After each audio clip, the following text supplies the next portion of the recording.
দৈনিক তুলসী গছ এইদৰে পূজা কৰক, ৰাতিটোৰ ভিতৰতে কোটিপতি হ'ব পাৰিব।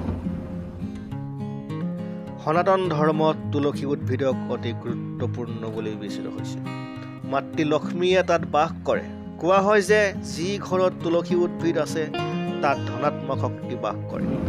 ভাৰতৰ প্ৰতিটো ঘৰত চোতালত তুলসী গছ দেখা যায়। পুৰুষ মহিলাই তুলসী গছত দৈনিক পানী আগবঢ়াই প্ৰাৰ্থনা কৰে।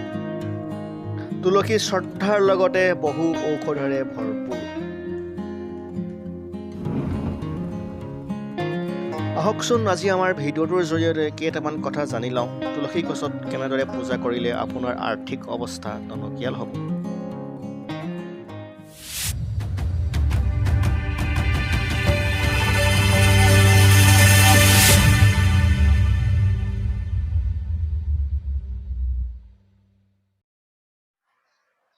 হিন্দু ধৰ্ম অনুযায়ী তুলসীত মাতৃ লক্ষ্মী আৰু ভগৱান বিষ্ণু বাস কৰে।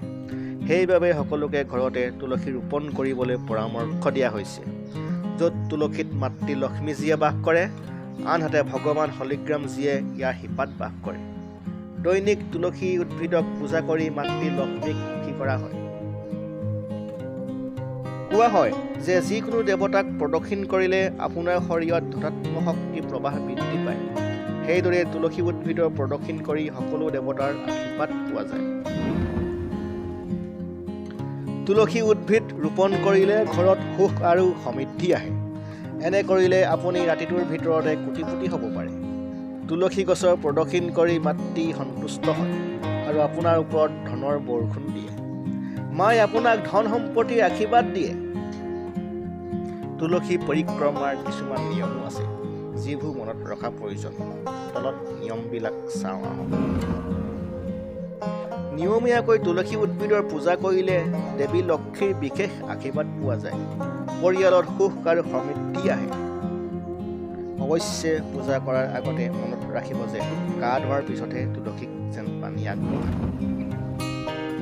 তুলসী উদ্ভিদ পূজা কৰাৰ পিছত তুলসী পৰিক্ৰমা কৰিব লাগিব বুলি শাস্ত্ৰত কোৱা হৈছে। এটা কথা মনত ৰাখিব যে সূৰ্য উদয়ৰ আগতে ৰাতিপুৱা তুলসী পূজা কৰিব লাগিব। প্ৰথমে উদীয়মান সূৰ্যক অৰ্ঘ্য আগবঢ়াওক আৰু তাৰ পিছত তুলসীক পানী আগবঢ়াওক।